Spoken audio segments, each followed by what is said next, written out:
mind on music. Musical meanderings. If we're lost together. Let's steal from Blue Rodeo. We are lost together. Yeah, I love that song. I love the organ in that song. Great band. See what I mean? Meanderings. There you go. Well, it's ostensibly it's about music. And Yes. anything and everything to do with music that we want to talk about, because that's what we do. Free flow, free form, just whatever comes out of our skulls and onto our tongues. So the word rant has to be in there a little bit. Because, I mean, what often happens when you and I are talking is we'll start off talking about Jaco Pastorius or Tori Amos or something, but then something... That's not where we end up. No, something will set us off in a different direction. Sometimes it's based on something that was said in that conversation, or sometimes it's just squirrel. Sometimes it's just like completely unrelated. Leon and Jeremy's non-focused, we don't know what we're going to talk about next podcast. It is kind of a long and winding road kind of thing. So Can we steal that? I think it's been Let's change it from long and winding to winding along.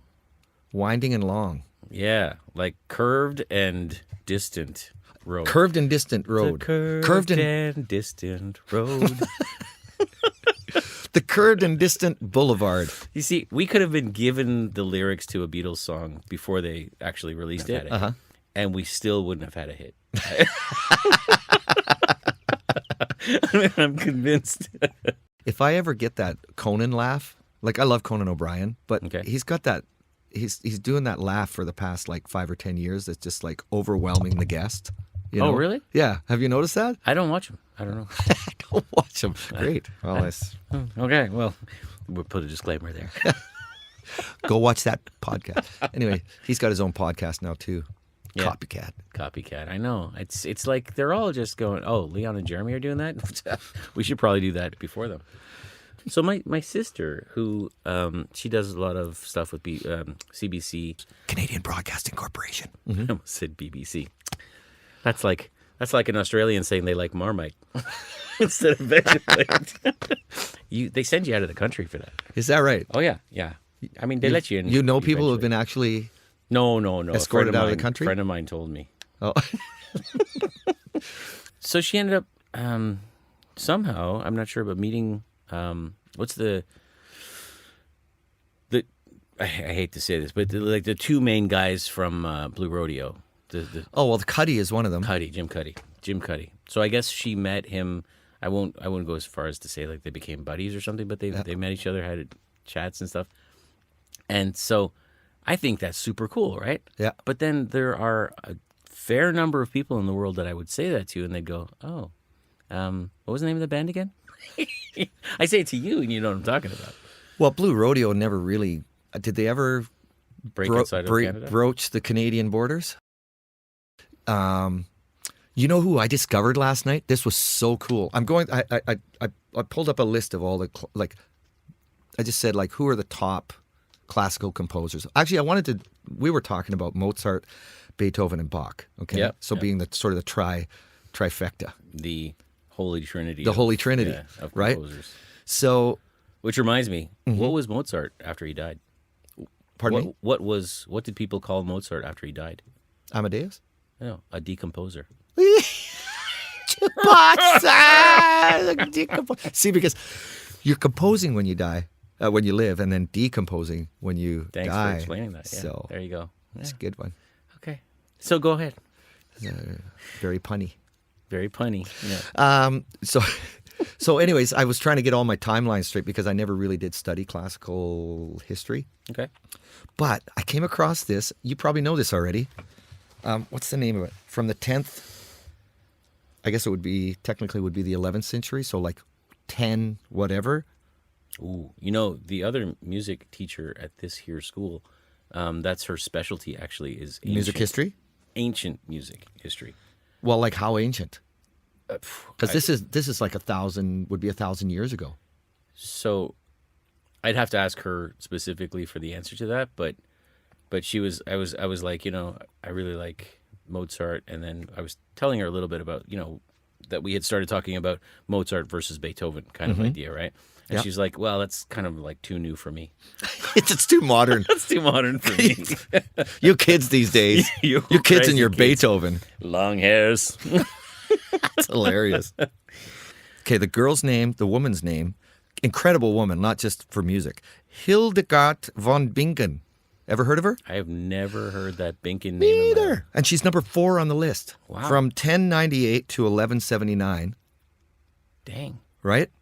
You know what kills me about that is I do. You riff. I'll look for her music. I do. Okay, because I do a unit with. Go ahead. I do a unit with my students that talks about female composers. Right. Because I started originally, like, I don't know how many years ago, doing a unit on famous composers. So we look at compositions by those composers, and then we try to understand why is it that we still know Mozart's name. If I say that to anybody, they know that name, or Beethoven, or like, why are they so famous all these years later, right? What was so great about them? Yeah. What makes this song great? We should call it that. What makes this song great? Yeah, Rick Beato wouldn't mind at all. Who's that? Rick Beato? Never heard of him. Never heard of him. Is he a thing? You should listen to that. It's pretty darn good. Anyway, so, and then I realized because one of my students came to me and said, "Oh, can I do Fanny Mendelssohn?" You know? Yeah. Like the sister of Felix. Yes. And I was like, Also absolutely. great. Amazing. Like I mean, amazingly great. Actually, it's funny because I've gotten into this debate a little bit, even in class, with Clara Schumann versus her husband, you know? And she's written some amazing stuff. And there's some debate about whether some of the stuff that he was credited for. He took over. No, not mean, he even took him his doing wife's it. compositions? It is like Well, somebody else somebody else later credited on to said, him. Couldn't possibly. How be, could it be a woman? couldn't be the woman. So they must be Robbie. Good old Robbie. Robbie. Okay, so okay. So this is it's the chance, right? So when you think of this is from my iPhone, by the way. So she wrote these. She was a philosopher. Sounds like Game of Thrones or something. Or Enigma. Right, exactly. But I mean, it gets in the beginning. I was like, "Oh, it's going to be one of these like draggy things." It's very complex as it moves along, and it's church oriented, right? So it's all parts of the mass. She was a theologian, philosopher, like a very influential woman of her time It's amazing. from Germany. You know, it's amazing to me because obviously there were people who bought into this idea that it doesn't matter that she's a woman. It matters It that just she's blew me creating away. this How could amazing- she's a woman, right? From like ancient times or mid ages or whatever in Germany. Even that Germany was a thing in the 11th century. That's part of the thing. Like, was it actually, or was it? It was. It said she was German. Wasn't Prussian? Well, I don't know. I'd have to do my research, and then Yeah. I don't really want to research. No. So let's just talk about it like pretty surface. Surfacey. And then, yeah, and then we'll have people write in later and say, "You guys are dummies." Well, hey, we don't need to be corrected. We need to be educated. There you go. Yeah. So Yeah. educate us. Educated. Okay, so Hildegard. but Hildegard, though, actually, I think now that you say that, I think that's what happens is when people talk about Hildegard, they don't say the von Blinken part. I think I have heard that name. Number 1 on the list of this particular list. This is somebody's list, okay? So it's not Yeah. the definitive list. Number 1 is Bach. Not because they considered Bach to be number 1, but because he was kind of the in the door guy. He was first. Yes. Second, That's what you and I talked about the other day, though. Like, I don't know how you could say I don't like anything by Bach, but let's say no. let's say theoretically that somebody did say that, Okay. right? Even that person couldn't deny the influence of Bach on all of the compositions, all of the composers that came after him. And guess what? As I'm going educating myself on this last night, I listened to more Bach, Okay. and I had kind of pigeonholed him in sort of the harpsichord, Counterpoint kind of counterpoint type thing. Yeah. He's got some amazingly complex compositions that I had Mind blowing. no idea about. I remember when I was living in Venezuela, I was hearing the it's called joropo music, and one of the main instruments in this music is the harp. And they play these amazing things, and then they have the cuatro, which is a ukulele. You know, they do these. They end up doing these counterpoint rhythms, and I remember thinking, like, I've heard that from Bach, right? And I heard them doing it in this really cool, danceable way. Like they have these. Oh, cool- really? Oh yeah, like What was it called again? it was joropo music, right? Sounds familiar. Joropo. Well, that so Hildegard. Bach. No, but Bach is number one, right, Yeah. on the list. Which, okay, it's not my list. What is there a title to this list? Like, what is the It's reference? the 30 of the greatest classical music composers of all time. Okay. And we've done our utmost, blah blah blah. You know, we'll put a link in the comments below. Yeah. Don't forget to click and subscribe. Don't forget to like and subscribe. Lincoln is saying that. My 7-year-old. Lincoln. He's saying that now because of Minecraft. Lincoln. Oh, I thought it was because he thought it was funny that it's Lincoln subscribe. That's one of the things he says before he goes to sleep. Seriously, I'm not joking. We're like, good night, Lincoln, love you, and he goes, don't forget to like and subscribe. Like, what? That's hilarious because it's like, okay, I'm reading you your bedtime story. The end. Don't forget to like and subscribe. Exactly. That's exactly what it is.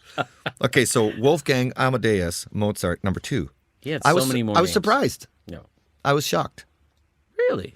I thought Beethoven would be higher up. Maybe not number 1, but definitely number 2. It's like Jordan and Chamberlain, you know, or Jordan and Bird. Bird. I mean, because there was that thing about Jordan saying Bird, he was a problem. Yes. You know, but to me, this sounds a little bit like this person is all. And I could be wrong. I don't know what the criteria were, but it sounds like they're naming like the most famous, like Bach is. Oh, introducing you to the most famous classical composers. There you Okay. go. You think Bach is more famous than Beethoven, though? That's a tricky one. Maybe no. I don't. I think he should be, but you know, 'cause Okay, stake your claim now, mister. I'll tell you why. Bach I or said that. Beethoven? Bach. No. Really? No. Who I think is more famous? I think Beethoven. Who do you prefer? I think I have to say Desert Bach. Island. Will give you all their entire catalog to Okay. listen to for the rest of your life. That actually helps me answer that Okay. question because I die before I ran out of stuff to listen to. That's good reason. And I'm relatively healthy too. So it's pretty ironic. Sorry, I had something caught in my entire body.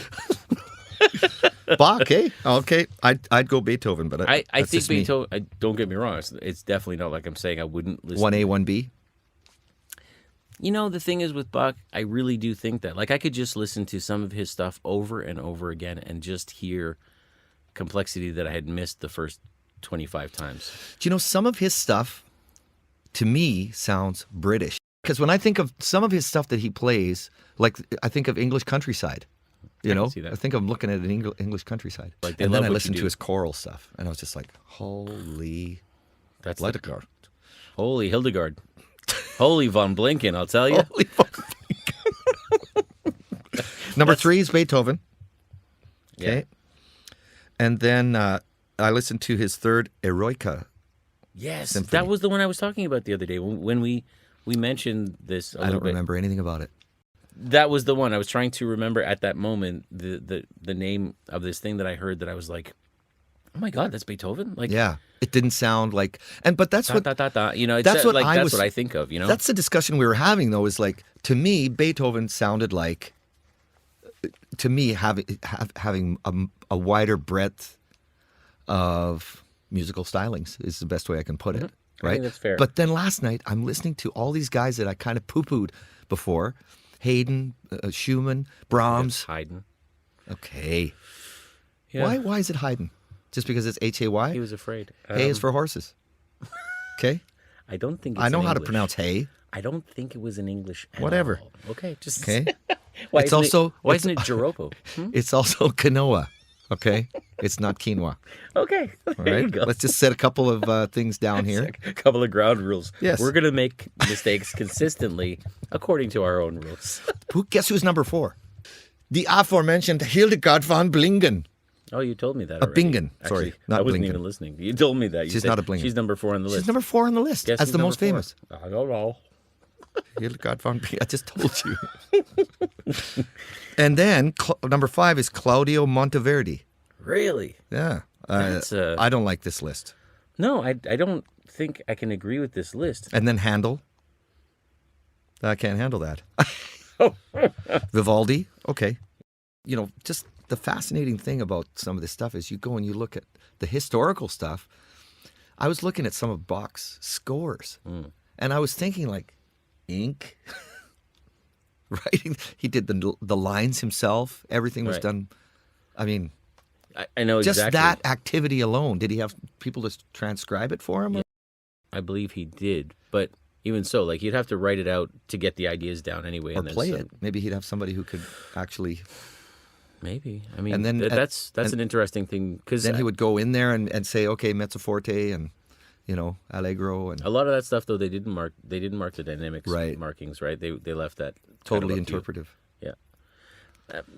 I think okay, so that's really interesting what you're saying there because the way that I see this is hopefully somebody listening to this would sort of go, okay, they told me about Hildegard and now they didn't tell me a whole bunch, but at least now I know that name and I can go do some Go research. explore on your own. Because and we can put links down in there, you know. Sure, yeah. Because really, that's what I do with a lot of this stuff.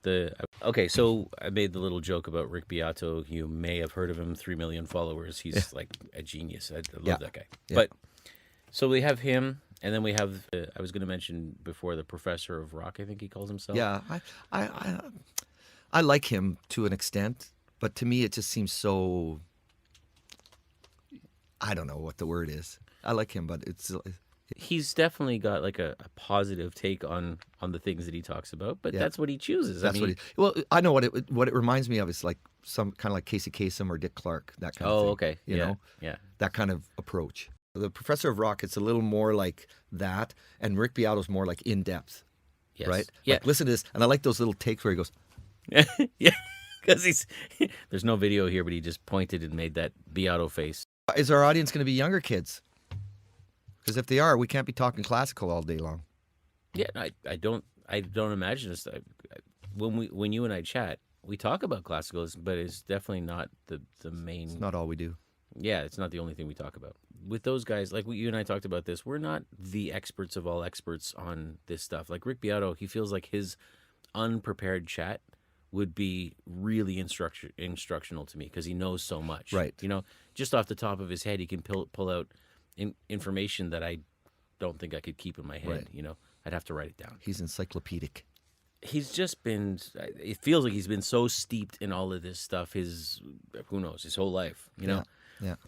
So I don't want to try and be like, go head to head with him on that. Right. He already wins. Yeah. I think what I'd like to do is bring up ideas that we think are interesting, go as far as we can talking about that thing, Yeah. and then be sort of a springboard for people who listen. I think that's a great idea. Let the listener do the rest on their own. Yeah, because like something that you and I say might be interesting to that person, right?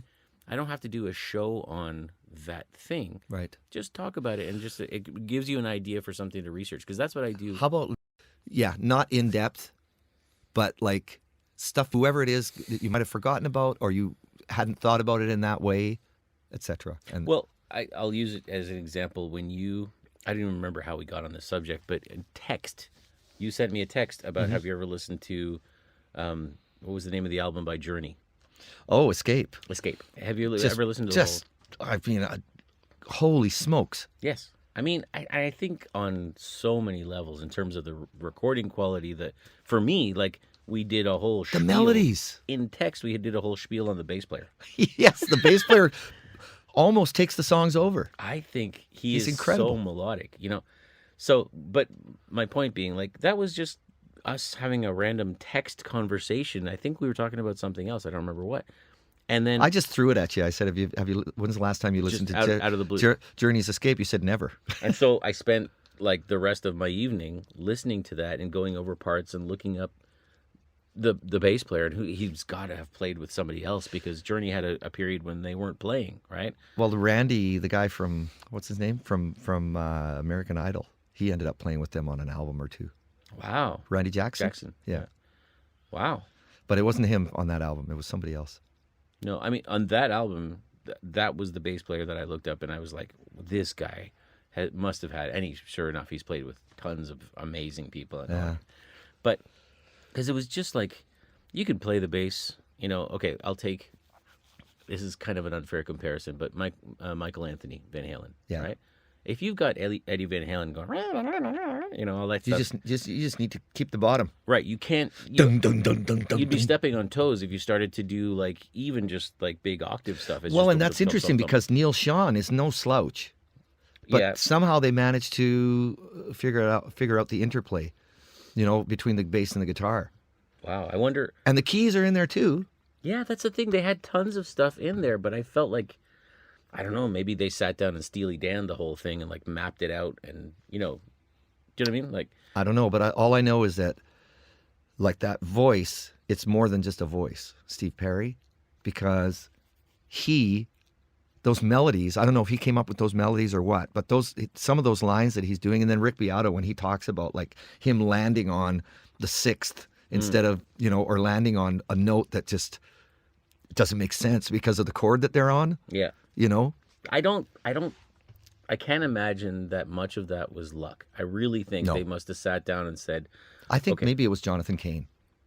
Because I used to read Keyboard Magazine all the time when I was back in the day. I have tons of copies of them in my mom's basement. Is that right? Oh, I yeah. used to just like pour over every single issue.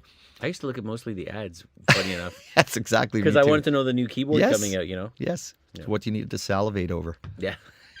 And not be able to afford. Yeah, Oh, a W. That sounds nifty. I got my Jupiter 6 on payment plan from Long and McQuaid when I was 19 or whatever.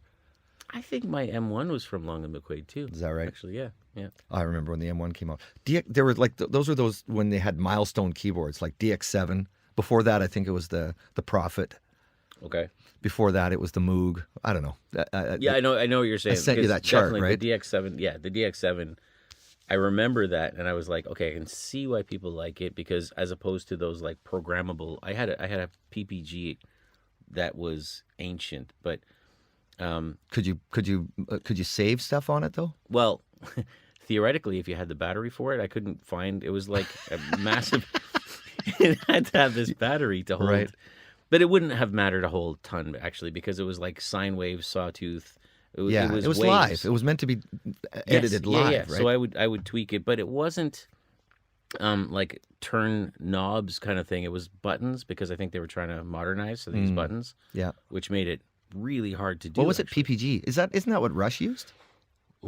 I think they used that in Tom Sawyer, if I'm not mistaken. PPG, is that Wave? PPG Wave?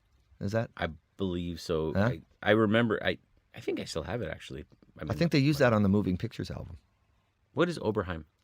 Oh, Oberheim's different. Oberheim was The the synth bass, right? well, no, Oberheim. I think Oberheim is what Jump was played on. Okay, so we're gonna have to do some research to come back to this, Uh-huh. because the PPG, what I know about it was, I could turn it on, it would give me a sine wave, and then I could change different values, you know, attack and decay and all that Start kind of stuff. manipulating it. Yeah. And I could also change the wave, so I could have a sawtooth or etc. You know, and that was about it. So once I had a going through it, I could play that, and then when I turned it off, I'd have to redo that. So theoretically, I could use, like, if I used it in a show, I could use one sound, Yeah. because there's no way I could have like the singer going, so while Jeremy's just reprogramming his keyboard, I'm going to tell, I was born in Pickering, Ontario.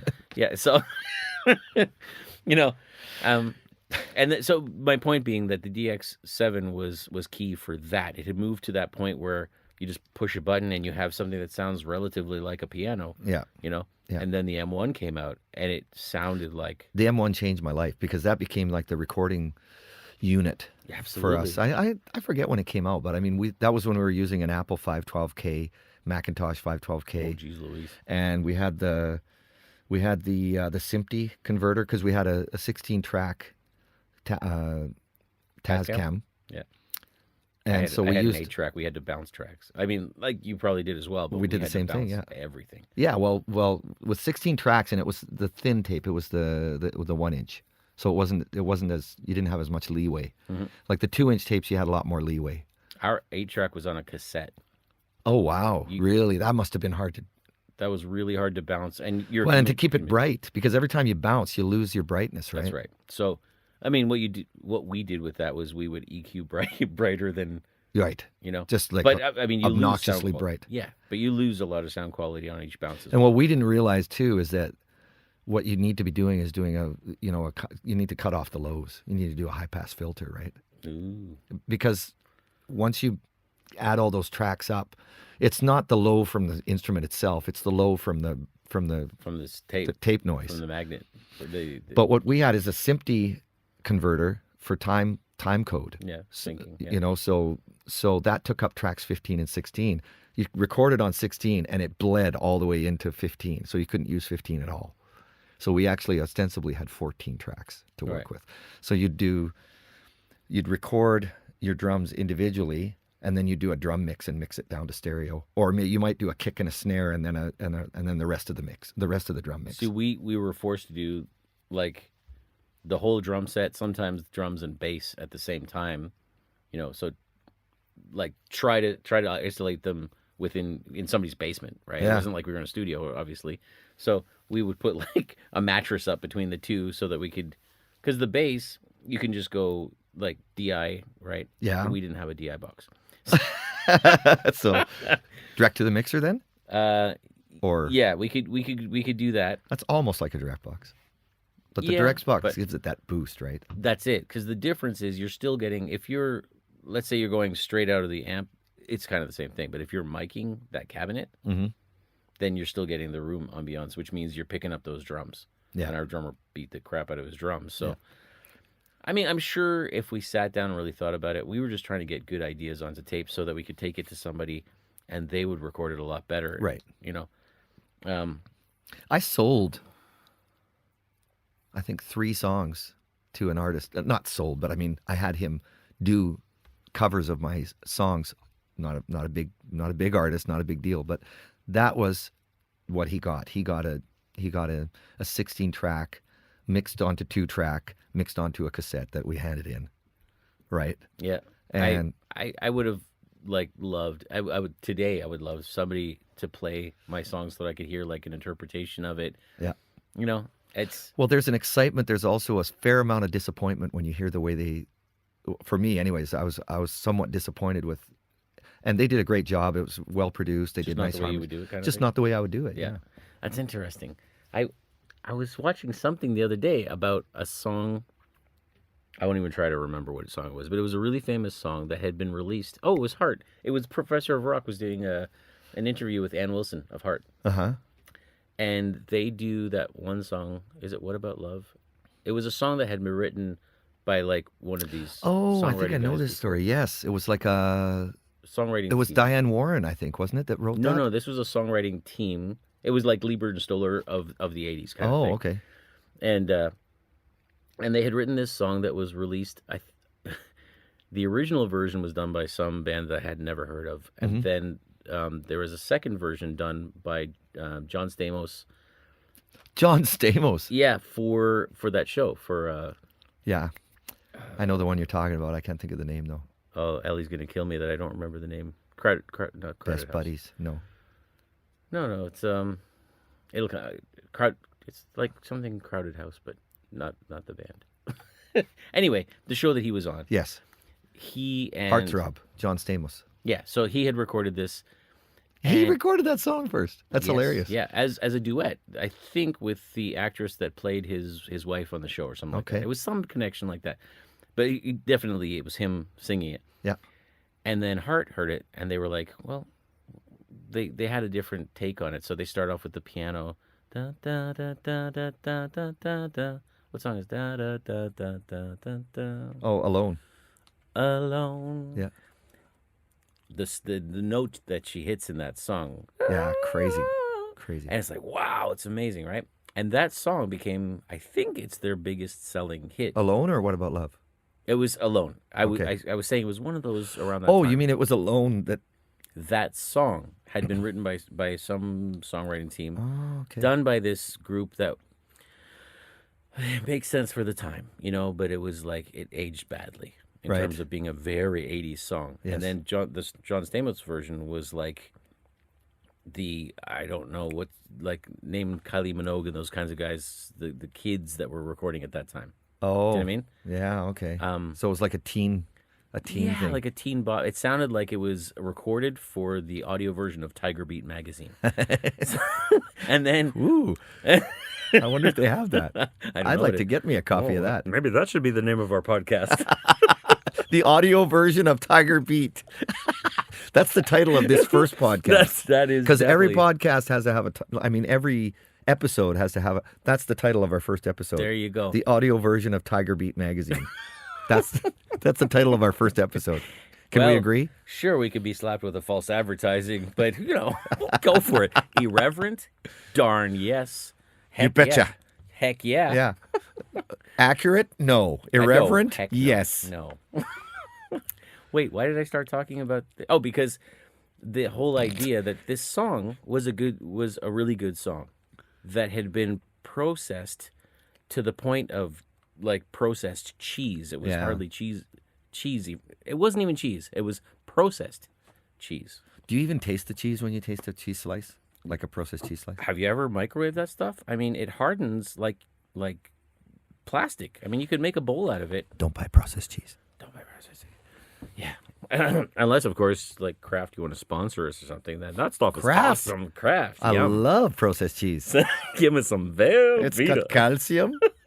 It's got calcium, don't you know? Anyway, so the point I'm going with here is that those songwriters must have heard that song. Yeah, somebody signed Wait, her. I want to make clear though. So the song you were talking Alone. about that got was Alone. Okay, Alone. got it. Definitely Alone. Okay. Because what about Love? I think Diane Warren had a hand in that. I could be wrong. I think she had a hand in most of the stuff that Do you know what written was from really interesting? 80 to 92. Okay, I used to really like Loverboy, and not as much anymore. I still think they were, a really productive and good band and everything like that, and good songwriters. But there was It was the connection that he recorded with Ann Wilson. yes, Professor of Rock did an episode of him recording with Ann Wilson, Hmm. and I was just struck by how Ann Wilson was quite not so subtle in saying that he wasn't the guy that she wanted to sing that song with. Really? Yes, Wow. yeah. That's interesting. You should go listen to that episode. I because should definitely. It's yeah.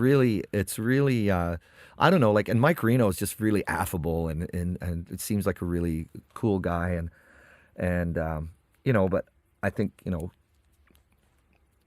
never got a lot of respect as a vocalist. I don't think, really all that much. Which is interesting, like, because, okay, you could say, well, maybe it's because he wore red leather pants, but everybody did. They did. That was the you know? thing. That was the thing. shtick. So, yeah, so, like, it But wasn't that. my favorite Loverboy album was their very first album. It had "The Kid Is Hot Tonight" and Mm-hmm. "Turn Me Loose" and "Lady of the '80s" and all that stuff. It was their breakout album. Yeah. And, they had lots of, like, Get Lucky to me was just like the beginning of the end. It was their second album, and it was their biggest album, I think. What was their song that they... I'm going to go back to what you just said, because I think his vocals, for me, were part of what made those early songs. Absolutely, yeah. But what was that song that they had? It was, like, kind of a comeback for them in the 90s. It wasn't Love Ballad? Every Minute of It, was it? Did Love they and do- Every Minute of It was one of them. Was it, you mean like a heavy... Yeah, that was the one that Mutt Lange produced. Okay. And so- to me, it was just like, I'm done. No, but I mean, for a lot of people... Mike, if you're hearing this, I love you. Love you, dude. No, it's Sorry. just like, Mutt Lange, I don't know if, do you know the guy? Oh, yeah. I mean, Yeah, AC/DC. well, I'm thinking of the Brian Leppard and the Def Adams albums. Exactly. You know? Yeah. Yeah. But he did Brian Adams like early 90s, right? So he did the Leopard albums in the 80s, right? Which were great albums. I liked him in that context. See, for me, it almost, well, at the time, it really upset me because I'm thinking this is the group that made Pyromania. What a great, for me, But he great was on album. that album, wasn't he? I don't think so. I think No? he did Hysteria Okay, maybe. when it was over processed. It just seemed to me to suck all the life out of Yeah. what made Def Leppard great. Right, and that was my issue with the Loverboy album as well. There you go. I mean, that's probably And why put he the got chants in, loving every minute of it. Yeah, Yeah. yeah, all the chants and everything like that. all of that and the overproduction. I mean, like, if you just took out 25% of the reverb, it would sound better. Much less like in Hysteria when they did all those like backwards vocal things and all these little tricks. It felt like so gimmicky. Studio tricks, yeah. It felt so gimmicky, and at the time, it was like, how do you reproduce that, right? Now, I imagine it's much not imagine. Although I when they it's- do those songs, I've seen them do it live on Howard Stern, and they sound great. because you have to take all that junk out and just have the song. So the songs are good, is what you're saying. That's what I'm saying. If you try to polish a piece of crap, it's gonna still be a piece of crap. But if you have a great thing and you cover it with too much whipped cream and all that kind of stuff, as soon as you wash that away, you have that great original product. Yeah. So those songs, like Alone, it survived because somebody could hear. It's I a did great, that. I did that to Johnny King. You've heard Johnny King, right? Yeah. The choir stuff in the end was just too much. I think it's so easy to do in a studio. Yeah. You know, like if you're sitting there in a studio. Let's add this in. Let's add that in. Yes, exactly. And I do that on nowadays with GarageBand. I mean, for me, when I sit down with GarageBand, I don't consider that I'm songwriting. I feel like I'm more along the side of DJing. Right. You know, you've heard the stuff that I create there. I like your stuff though. So you got. But I like what DJs do too. It's just not the same as sitting down and writing a great song and trying to just get that earnest message across. This is like having a bit of fun with sound, Yeah. you know? So that's kind of like that's a songwriter's song versus a produced song, or so the producer is one guy. Then you got a band like Journey, right? Where to me it seems like on that album, on that Escape album, those four guys and maybe even the drummer, I don't know, but definitely Neil Sean, Steve Perry, Jonathan Cain, and the bass player probably sat down together, took the song and said, "Okay, here's what we're gonna do. Right. Let's try this, let's try that." And they just worked it and worked it and worked it until they got it, the arrangement of that song exactly the way they wanted Do you it. know what? Listening to you say that, you're making me think of. I remember seeing this interview with a bunch of different like guitar gods, you know, quote unquote, and they were asking, "What is it that makes your playing so good? Why do people want to hear your listening?" That kind of thing. And one of the guys, I can't even remember. It was like, he said, "You know, I play what to serve the song. You know, I don't play to be a guitar god. I don't play to have a flashy part that I play to serve the song, right? And if you do that, you'll have a great solo, a great riff, or whatever. And I think the producer has to look at it the same way. Maybe Mutt Lange, maybe what it is that you and I are talking about that it seems neither one of us like is that he's not serving the song. He's serving, I'm going to be producer of the year. Commerciality. Yeah, he's trying to sell that song. Shania Twain, Yeah, I mean, right? You've heard all that stuff. have you ever heard her live? Yeah. See, okay, so how was that live? Did she reproduce the studio? Well, I mean, they've got all the keyboards and the tricks, and there's actually, I saw the Shania Twain drummer, who's a girl, Okay, a woman, sorry, who's a very good drummer. her name's not Hildegard by any chance. Her name is Bingen. I don't know. Von Blinken. She's of Las Vegas. Oh, She's okay. von Vegas. Drummer von Vegas. Okay. She's really good. You should, if you can find the video. But the point is that you can hear all of the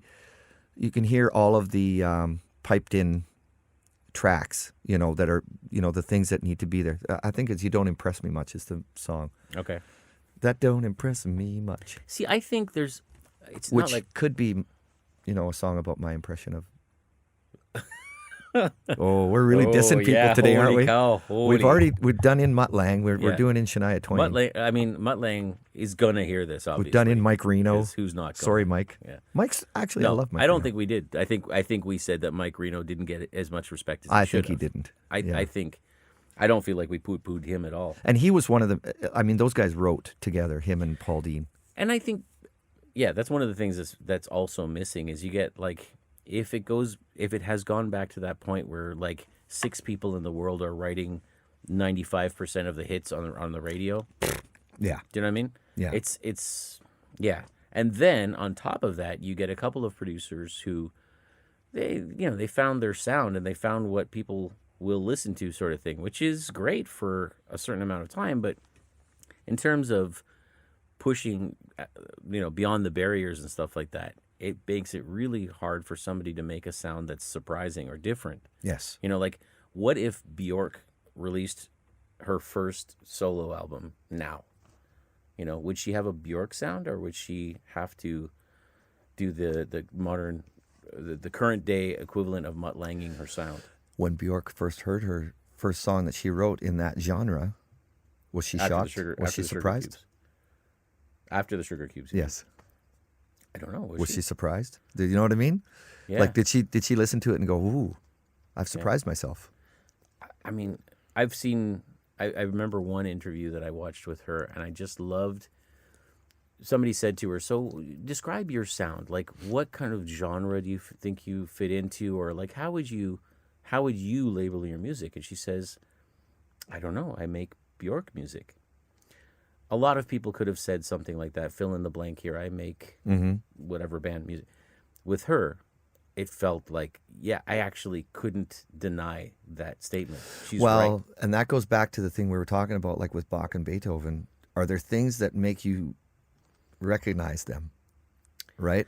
And unless you're already, in their cases, I think unless you're already familiar with a style, like we were talking about Billy Joel playing Beethoven-style stuff to his mom to trick her, right? Yeah. And in that motif. So if you don't hear an Eric Clapton lick from his a certain era, Yeah. By the way, I listened to another video about Eric Clapton. Okay. Not about Eric Clapton. It was called "The 10 Worst Albums by Amazing Artists," and one of them was Eric Clapton, Pilgrim. I wanted to do a compilation album called "Great Songs by Bands That Suck." Because I think it would sell. I would take Frankie Goes to Hollywood, and I would say, okay, overall, I didn't relax. Don't do it. Yeah, relax. Just don't. I think that's what somebody said when I just didn't make the compilation. When you want to get to it. Then I realized they were just telling me lyrics and they weren't commenting on my idea at all. 15 years later, darn it. Hey, watch your tongue. Okay. I tried. It's family not long podcast. Enough. I can't. Anyway. No. So like they did the Power of Love, right? Who did? Frankie Goes to Hollywood.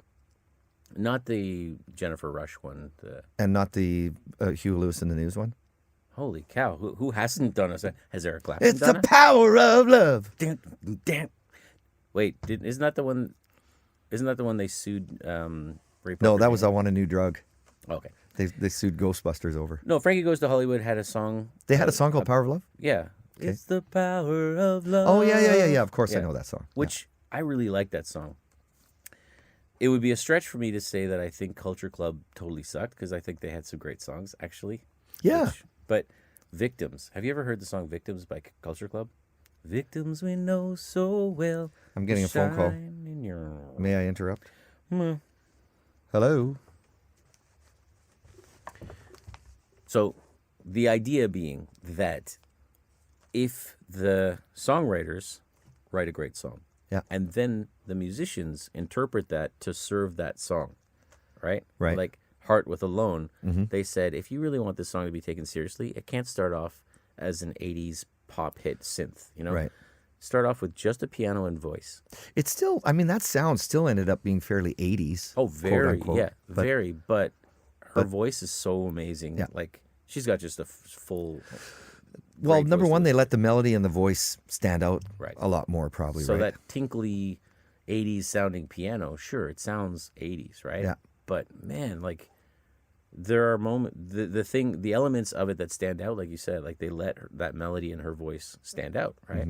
And that was playing to the strength of the song, Yeah. and the performance, which was serving the song. Eddie Van Halen said that his greatest guitar solo ever was Jump. Oh, yeah. Right. Which, I mean, that solo section of that song, the solo itself, okay, he did hammer-ons and he did blah blah blah, but the songwriting in that solo section, the drums, the bass, the way it all fits together, is really strong. I think really strong Yeah. songwriting, which is Look, what makes it a great that solo. song is not just the intro. Because, it's become just the intro, right? You hear that, Yeah. and the it's TikTok like, version of it is bam, bam, bam, bam, bam, bam, bam, done. is that right? Haven't heard it. No, I'm just saying that. Yeah, yeah. Like not literally, it's a TikTok. I mean, but But it's, yeah, it's just that like TikTok. if you want to encapsulate that song. But actually, the rest of the song is really, I like the synth part in the bridge going into the verse yeah, is ingenious. I think the drums in that song are hugely underrated. I mean, Yeah. even that first thing that he does, which is simple, it's just the crash cymbals and he's hitting the kick. So dun dun dun dun. Yeah. But then on that last hit, he hits the the ride. bell. Yeah. The bell of the ride, right? Yeah. And it's just like, what the heck was that? Like I It's think supposed to be a crash. well, that's what I was dun dun dun. It's going to be a crash, right? Yeah. I think that song was a great example of those things. It's a really good song, right? Yeah. And then the performance that served that song took all the Made it great. it made it great, right? Yeah. And I think the same thing is true for the producer. Like we talked about Journey, those songs were great songs, and then you have a great singer, you have a great bass player, a great guitar. Like they're We all should talk about producers. yes. We'll At some call that point. episode the producers. The producers. No one will sue us for that. Oh, why would they? Why would they? Oh, well, The producers. I don't make much money. Nobody ever talks about the producers. So do we save Mutt Lang for that then? Well, you know what? Getting back to Mutt, I feel like we poo-pooed him a lot, and he's very successful.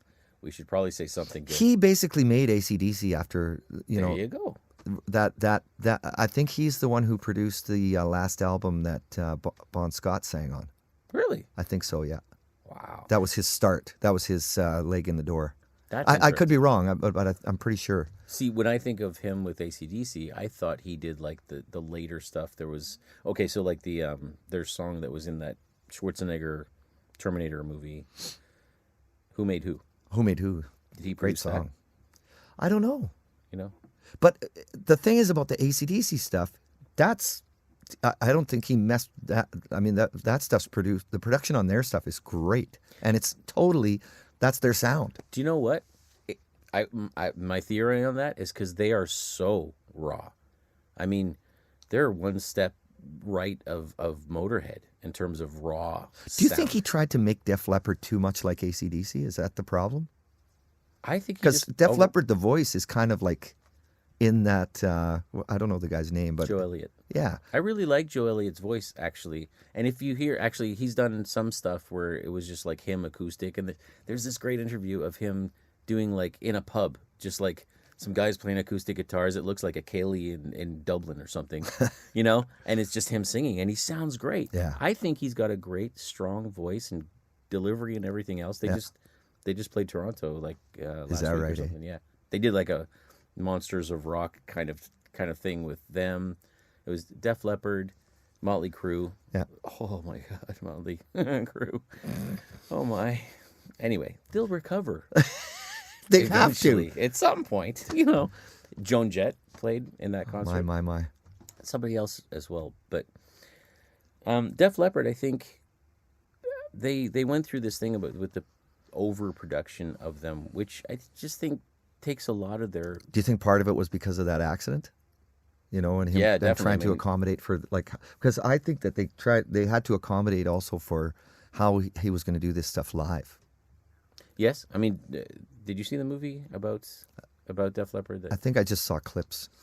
Because they do, yeah, definitely. I think once you get that in your mind and you're trying to like, how do we rig these drums so he can play, Yeah. Everything he needs to play, and then suddenly you have a backward snare thing, and you're like, well, that answers that Mm-hmm. part, Well, let's do a little more of that, and then maybe they started down that. I don't know. Maybe they started down that. Does he road. do the hi hat with his feet?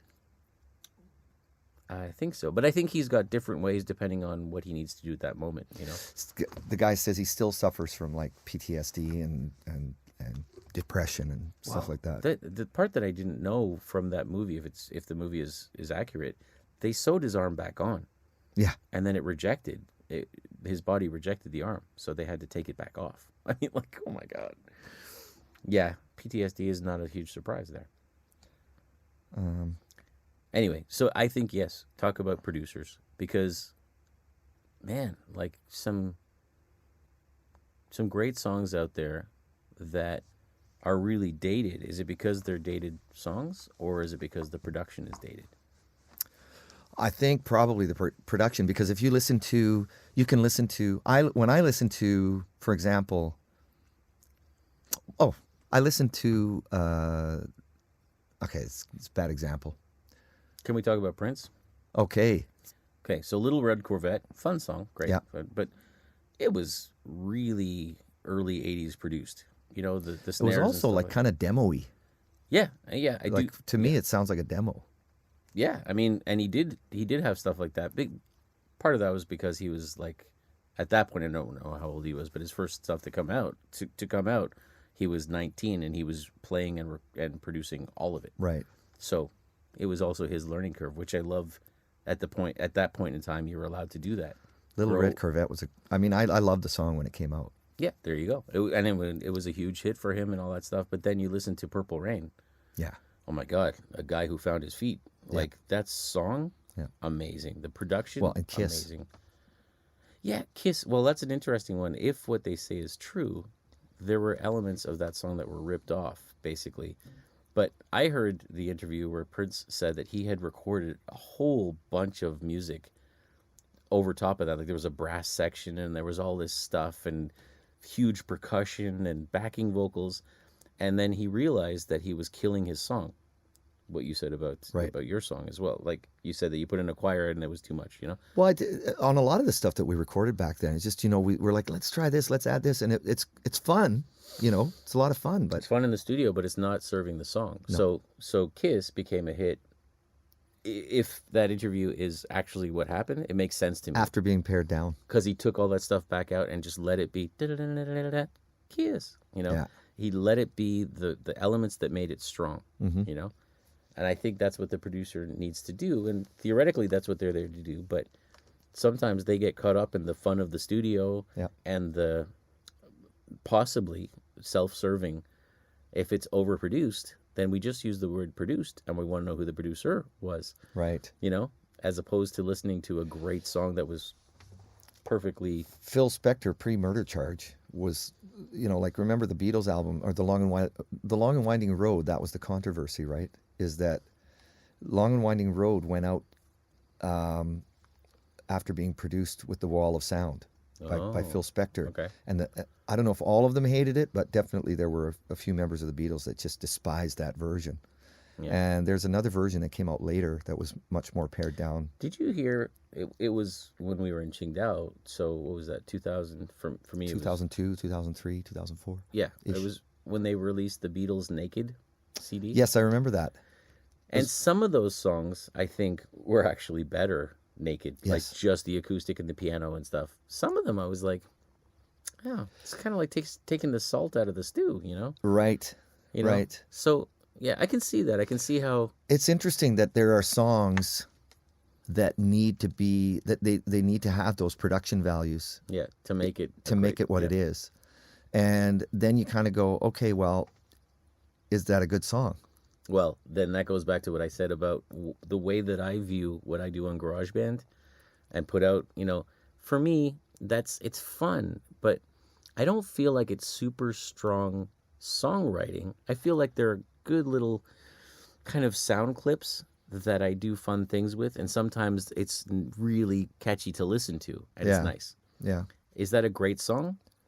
No. Yeah, because a song, you in the old days anyways, would be something that you would sit down like they do in the Beatles video and hash out, over hours and hours and hours of rehearsing the same song again and again, and let's try this and try that and put this in and that and take that out. And I think that's the case. Like if you hear a song, I can't think of a specific one right now, but some of those Beatles songs that I thought, I kind of liked it better with the effects in there, and it's probably because it wasn't a great song. It was a good song, and it was the Beatles, so they had just Lennon and McCartney's voices on there or whatever, Yeah.